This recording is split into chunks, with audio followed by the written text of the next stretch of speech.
Welcome to LFC Transfer Hub's news. Liverpool confirm Preston friendly as centre-back linked. Latest LFC news. Liverpool have given the green light for Sunday's opening pre-season friendly at Preston to go ahead as planned on a Wednesday, which saw more fixture news.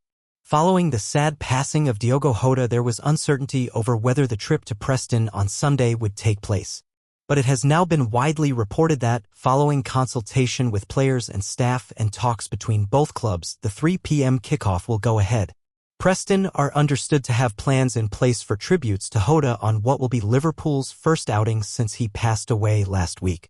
Elsewhere on Wednesday, it was announced that the Premier League clashes with Newcastle and Arsenal had been moved for TV coverage. Luis Diaz is subject of ongoing interest from Bayern Munich, but there are doubts they can pay enough to convince Liverpool to sell. Liverpool are one of at least 10 Premier League clubs interested in Parma centre-back Giovanni Leone, who could be the next Dean Huijsen. Work on Diogo Jota's mural is underway outside Anfield, with Liverpool fans invited to add their own messages. Jota scored 65 goals in his 182 games for Liverpool, with the club releasing a compilation of every strike from the Portuguese, from Arsenal to Everton. In many ways, his first goal set the tone, a scruffy effort which left Arsenal goalkeeper Bernd Leno stranded as it trickled into the far bottom corner. Arguably Jota's best goal was his turn and blasted finish against Everton to cap a 4-1 victory at Goodison Park in December 2021. But his most impactful was almost certainly the winner as Liverpool came back to beat Tottenham 4-3 in April 2023, coming seconds after Richarlison scored to make it 3-3 and making his gamer celebration iconic. Chelsea striker Pedro Neto has vowed to win the Club World Cup in tribute to his close friend Jota, saying this final is for him and his brother. BBC Sport. Jordan Henderson will leave Ajax as a free agent this summer after terminating his contract despite an option for a further 12 months, surely a move to Sunderland next. Arsenal have opened talks to sign Chelsea winger Noni Madueke in what would be the 8th first-team player to move to the Emirates from Stamford Bridge in 10 years. On this day in 2003, Liverpool completed the £5 million signing of Harry Kewell from Leeds, arriving to huge excitement and inheriting the famous number 7 shirt.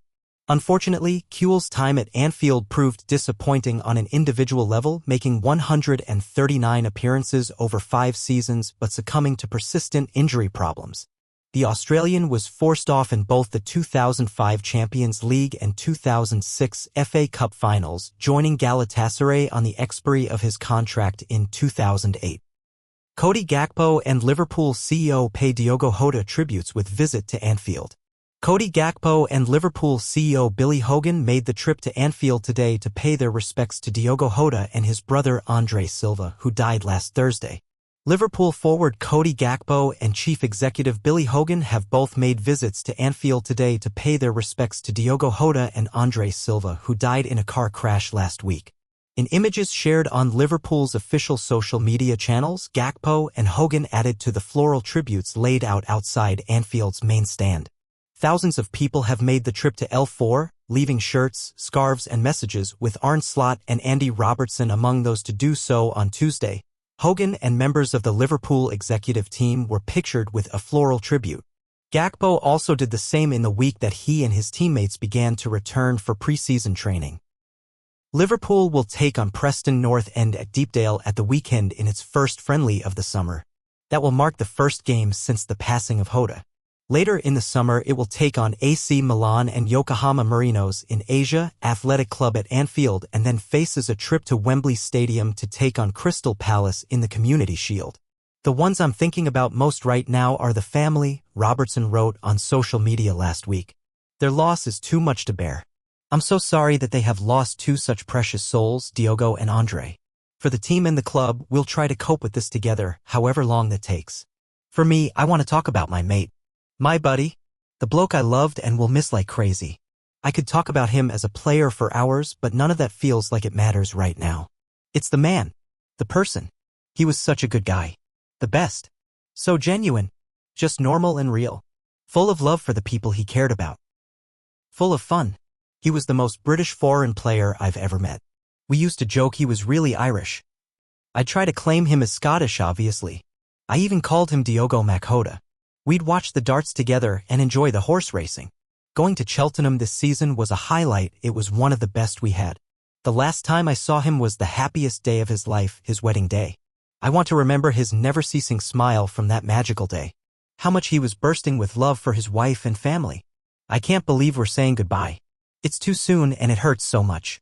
But thank you for being in my life, mate, and for making it better. Love you, Diogo. Paul Scholes names ex-rival as Liverpool's greatest player. Liverpool's storied past is scattered with brilliance. From the shimmering grace of Kenny Dalglish to the mercurial genius of Luis Suarez. In the modern era, Mohamed Salah's staggering output has rightly propelled him into the all-time conversation. With every goal, every match-winning performance, Salah inches closer to immortality at Anfield. And yet, for one of the Premier League's most iconic midfielders, there is no debate. Speaking to TNT Sports, Paul Scholes was unequivocal when asked to name the greatest Liverpool player of all time, Steven Gerrard. Gerrard's legacy beyond silverware. In a club where success is often measured in medals and league titles, Gerrard's status feels paradoxical. No Premier League crown, no sustained period of domestic dominance. And yet, as Scholes alludes, greatness doesn't always wear gold. Gerrard was Liverpool's talisman in an era defined more by turbulence than triumph. His crowning glory, Istanbul 2005, is the stuff of football mythology, a Champions League final comeback that bore his fingerprints at every turn. He wasn't merely part of it, he orchestrated it. It's easy to forget the landscape in which Gerrard operated. The 2000s were not Liverpool's golden years. While Manchester United surged, Chelsea rose, and Arsenal glistened under Wenger, Liverpool often looked adrift. Gerrard made them matter. Why the Gerrard v Salah debate still matters. The present-day exploits of Salah are indisputable. He has won every trophy at Liverpool and is within reach of Ian Rush's legendary goal tally. He's a phenomenon, consistent, lethal, and endlessly marketable. Yet, when legends speak, especially ones who know what greatness looks like, their words carry weight. For Scholes, Gerrard wasn't just a great Liverpool player. He was Liverpool. And maybe that's what sets him apart. In truth, there's no need to choose between them. Liverpool's greatness is found in contrast, the scorers, the leaders, the visionaries.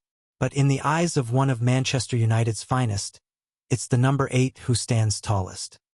Liverpool sets Darwin Nunez asking price as Napoli interest remains amid Victor Osimhen's sale.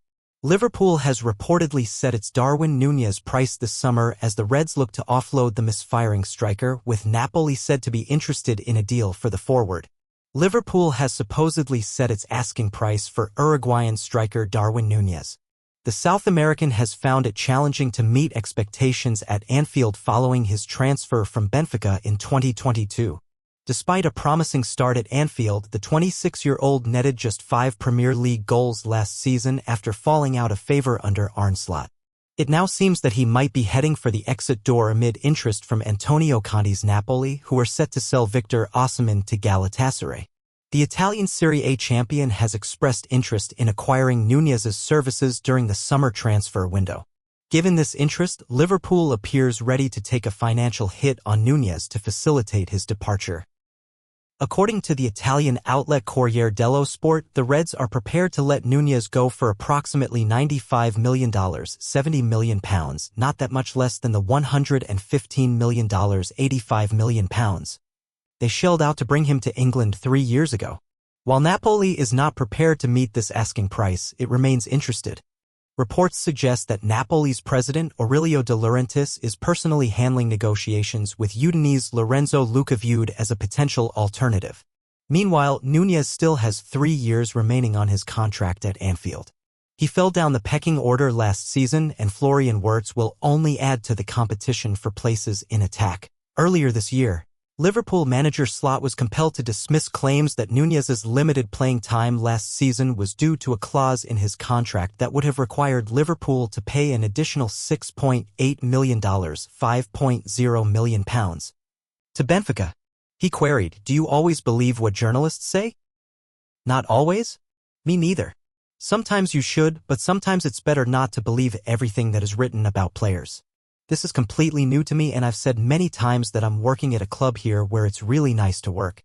So mainly sporting directors are judged by the players they bring in. For me, it's very important to have a great working environment, and I have that with Richard Hughes. The last thing he would do, as I expect working with him for 10 months, is tell me if you play him it would cost us this much. That he would never do. I don't even know if it's true, yes or no, because we never talk about that. He never interferes with a lineup. It might be true, but if a journalist says it we have to take it with a pinch of salt. Andy Robertson pays tribute to Diogo Jota with touching handwritten message. Andy Robertson visited Anfield on Tuesday to pay his respects after the tragic passing of Liverpool teammate Diogo Jota, who died alongside his brother, Andre Silva. Liverpool left-back Andy Robertson left a heartfelt message to Diogo Jota at Anfield as he paid his respects to the Portugal forward following the tragic news of his passing last Thursday.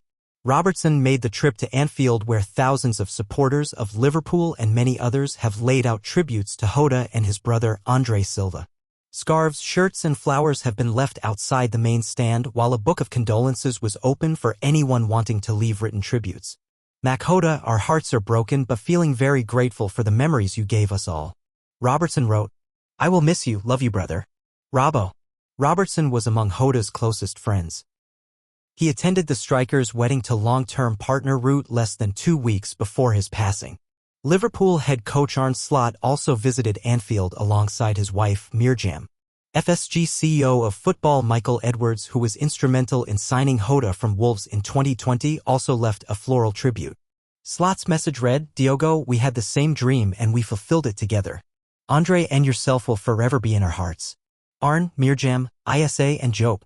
He had earlier said in a statement released last Thursday that we have lost those qualities in such terrible circumstances is something we have not yet come to terms with.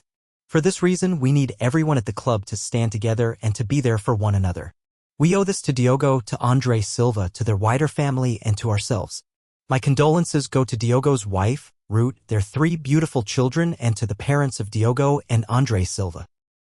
When the time is right, we will celebrate Diogo Jota, we will remember his goals, and we will sing his song. For the time being, we will remember him as a unique human being and mourn his loss. He will never be forgotten. His name is Diogo. Edwards' tribute at Anfield read, with love and remembrance. In honor of Diogo Jota. Down to earth, determined, a great finisher, and above all, loved and respected by all who knew him. He gave everything to the team with quiet strength and unwavering humility. His impact reached far beyond the pitch. Our thoughts are with his family and everyone who held him dear. Rest in peace, Diogo, from Michael Edwards and family.